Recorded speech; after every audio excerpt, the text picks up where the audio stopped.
Hello दोस्तों, welcome to my YouTube channel KBT geography. आज अपन पढ़ने जा रहे हैं यूरोप के जो अगला जो अपन कृषि का जो प्रादेशिकरण कर रहे हैं उसका अगला भाग पढ़ने जा रहे हैं, जिसका नाम है जोनासन जो है ओलाफ जोनासन, उसका जो वर्गीकरण है। यानी कि जिस प्रकार से हंटिंगटन ने अपने विश्व के जो कृषि प्रदेश है उसको अपने एक भूभौतिक जो चर था, कारक था जलवायु, जिसके आधार पर अपने विश्व को जो है 4 भागों में वो कृषि प्रदेशों में विभाजित किया था। जो अपन ने पढ़ा था, प्रथम परिमंडल यानी कि अनुपयुक्त क्षेत्र, उपलब्ध क्षेत्र मतलब अनुपलब्ध क्षेत्र, और अनिश्चित कृषि क्षेत्र और अनुकूल क्षेत्र। ठीक है, इन 4 भागों में उसने जो है विभाजित किया था, किसने?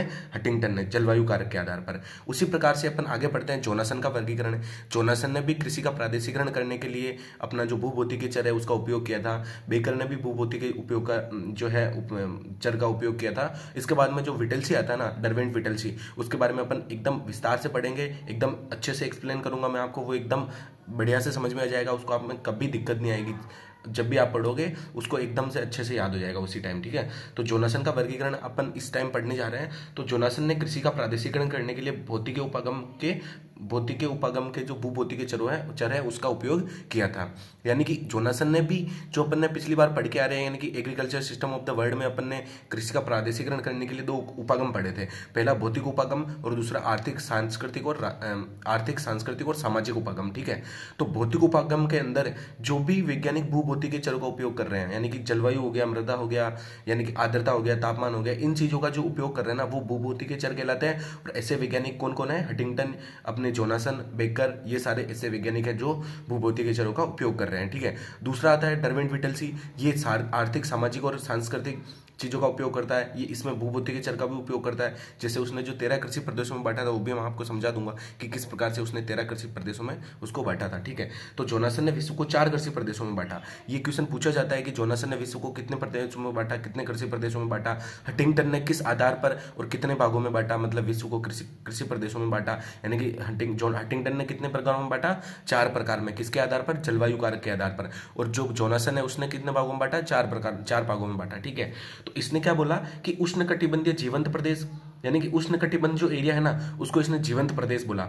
एक बार क्वेश्चन आया था नेट के अंदर और असिस्टेंट प्रोफेसर के अंदर भी ये क्वेश्चन आया था जोनासन को लेके कि जीवंत प्रदेश और मृत्यु प्रदेश का जो है शब्दावली है उसका प्रयोग किसने किया था कृषि के प्रादेशिकरण के अंदर। यानी कि कृषि प्रादेशिकरण के अंदर जीवंत और मृत प्रदेश का उपयोग किस वैज्ञानिक के द्वारा या किस ज्योग्राफर्स के द्वारा किया गया था? उसमें आंसर था जोनासन। तो ऐसे क्वेश्चन यहाँ से पूछे जाते हैं। ठीक है, या फिर इसमें से मिलान करने के लिए दे दिया जाएगा कि उष्णकटिबंधीय क्षेत्र को क्या नाम दिया था, क्या नहीं दिया था, तो ऐसे क्वेश्चन यहाँ से बनते हैं। ठीक है, तो उष्णकटिबंधीय क्षेत्र को इसने क्या बोला? जीवंत प्रदेश। उपोष्ण क्षेत्र को क्या बोला? मृत्यु प्रदेश। शीतोष्ण को क्या बोला? जीवंत प्रदेश। और ध्रुवीय को वापस क्या बोला? मृत्यु प्रदेश। यहाँ पे मैं आपको समझाने की कोशिश करता हूँ इसमें कि जैसे ये अपना ग्लोब है। ठीक है, ये अपना ग्लोब है, ये अपनी इक्वेटर लाइन निकल रही है। अपने को पता है कि ये यहाँ से लेके 23.5 से लेके ये 23.5 तक, ये क्या कहलाता है? उष्णकटिबंधीय क्षेत्र। ठीक है, उष्णकटिबंधीय क्षेत्र। तो उष्णकटिबंधीय क्षेत्र को इसने क्या बोला? जीवंत प्रदेश। यानी कि ये जो रीजन है ना, ये पूरा रीजन, इसको इसने क्या बोला? जीवंत प्रदेश, जीवंत प्रदेश। ठीक है, और इसके बाद का जो उपोष्ण, यानी कि जो थोड़ा गर्म भी है और थोड़ा ठंडा भी है। ठीक है, इस रीजन को इसने क्या बोला? मृत्यु प्रदेश। यानी कि यहाँ की जलवायु अपने, ये उस टाइम लिखता है कि यहाँ की जलवायु अपने काम की नहीं है, इसलिए ये मृत्यु प्रदेश है। ठीक है, वापस इसके ऊपर जो आता है ना, इसके ऊपर यानी कि शीतोष्ण प्रदेश, यहाँ पे शीतोष्ण प्रदेश आता है, शीतोष्ण प्रदेश, तो इसको इसने क्या बोला? इसको इसने वापस क्या बोला? जीवंत प्रदेश। और वापस जो ध्रुवीय क्षेत्र है ना, इसको क्या बोला? मृत प्रदेश। ठीक है, तो आपको ये चीज समझ में आ गई कि किस किस चीज को इसने क्या क्या बोला। यानी कि ये जो एरिया है, ये पढ़ो, ये बिल्कुल इक्वेटर वाला, इक्वेटर से 23.5 से ऊपर नॉर्थ और 23.5 साउथ, इस वाले उष्णकटिबंधीय रीजन को इसने क्या बोला? जीवंत प्रदेश। और जस्ट इसके बाद में थोड़ा गर्म भी है और थोड़ा ठंडा भी है, यानी कि उपोष्ण। थोड़ा ठंडा भी है, थोड़ा गर्म भी है, यानी कि उपोष्ण। उपोष्ण एरिया को इसने क्या बोला? इसने उपोष्ण एरिया को बोला मृत प्रदेश। फिर इसके बाद में शीतोष्ण एरिया आता है, तो शीतोष्ण एरिया को वापस इसने जीवंत प्रदेश बोला, और ध्रुवीय क्षेत्र को इसने क्या बोला? मृत प्रदेश, एग्रीकल्चर रीजन ऑफ यूरोप। ठीक है, इसने यूरोप के जो एग्रीकल्चर रीजन है उसका विभाजन किया था। और जोनासन से क्वेश्चन हमेशा पूछा जाता है, आप इसको याद रखना। और आप इसको हंटिंगटन और जोनासन को हल्के में मत लेना, यहाँ से क्वेश्चन बनते हैं, नेट के अंदर भी बनते हैं और प्रोफेसर के अंदर भी बनते हैं, फर्स्ट ग्रेड के अंदर तो ऑब्वियसली पूछ लिए जाते हैं, ठीक है। और फिर बाद में अपन देखते हैं बेकर का वर्गीकरण, ठीक है। तो अपन देखते हैं कि एग्रीकल्चर ज्योग्राफी के अंदर जो सबसे बढ़िया शुरुआत मानी जाती है वो वॉन थिन्वेन की मानी जाती है, जो 1826 ने उसने अपना एक मॉडल प्रस्तुत किया था। लेकिन अपन ये चीज देखते हैं कि बेकर ने भी जो है वॉन थ्यूनेन के बाद में जो पहला मॉडल आता है ना अपने एग्रीकल्चर ज्योग्राफी के अंदर, वो वॉन थ्यूनेन का आता है। अपन वॉन थ्यूनेन का मॉडल बाद में पढ़ेंगे एकदम अच्छे से, मैं आपको समझा दूंगा, ठीक है। अभी अपन सीरीज के हिसाब से चल रहे हैं कि आगे आगे क्या क्या टॉपिक आएगा, उसके हिसाब से अपन पढ़ते हुए चल रहे हैं। तो बेकर ने क्या किया, वॉन थ्यूनेन के बाद में जस्ट वॉन थ्यूनेन ने कौन से सन में काम किया था, 1826 के अंदर। जस्ट उसके 100 साल बाद में बेकर ने, जस्ट उसके 100 साल बाद में, यानी कि 1826 में तो किसने किया था, वॉन थ्यूनेन ने, और 1926 के अंदर किसने किया, बेकर ने।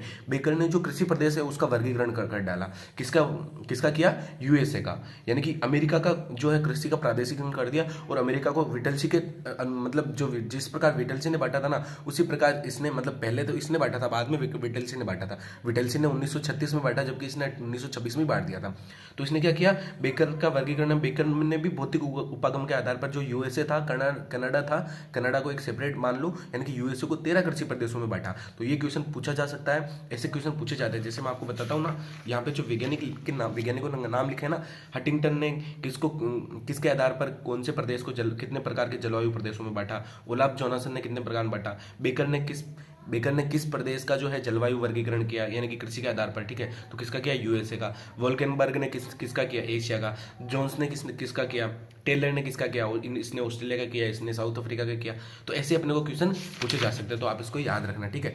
तो बेकर ने किसका किया, अमेरिका और कनाडा का कितने प्रदेशों में बांटा, 13 कृषि प्रदेशों में बांटा, ठीक है। आपको ये चीज समझ में आ गई कि जोनासन का वर्गीकरण क्या है, इसने जीवंत और मृत प्रदेश किस किस को बोला और कैसे किस शब्दावली का यूज किया, ये आपको अच्छे से ध्यान में रखना है। आगे अपन इसके जस्ट आगे, ये इतना सही टॉपिक है, आगे जस्ट इसके आगे अपन पढ़ेंगे विटलसी का जो बहुत ही मोस्ट ज्यादा इंपॉर्टेंट थ्योरी है उसका जो कॉन्सेप्ट है वो विटलसी का, डरवेंट विटलसी है। उसका जो एग्रीकल्चर सिस्टम है, उसने पूरे के पूरे विश्व को 13 कृषि प्रदेशों में बांटा। उसके मुख्य 5 आधार क्या है, और जो 13 कृषि प्रदेश के जो एक एक भाग को अपन देखते हुए चलेंगे, यानी कि जलवासी पशुचारण कौन सा था, भूमध्य सागरीय कृषि कौन सी थी, चावल प्रधान कौन सी थी, चावल निहित कौन सी थी, वाणिज्यिक कृषि कौन सी थी, निर्वाह कृषि कौन सी थी। तो ये चीज अपन उसमें से अच्छे से पढ़ाएंगे, ठीक है। Thank you.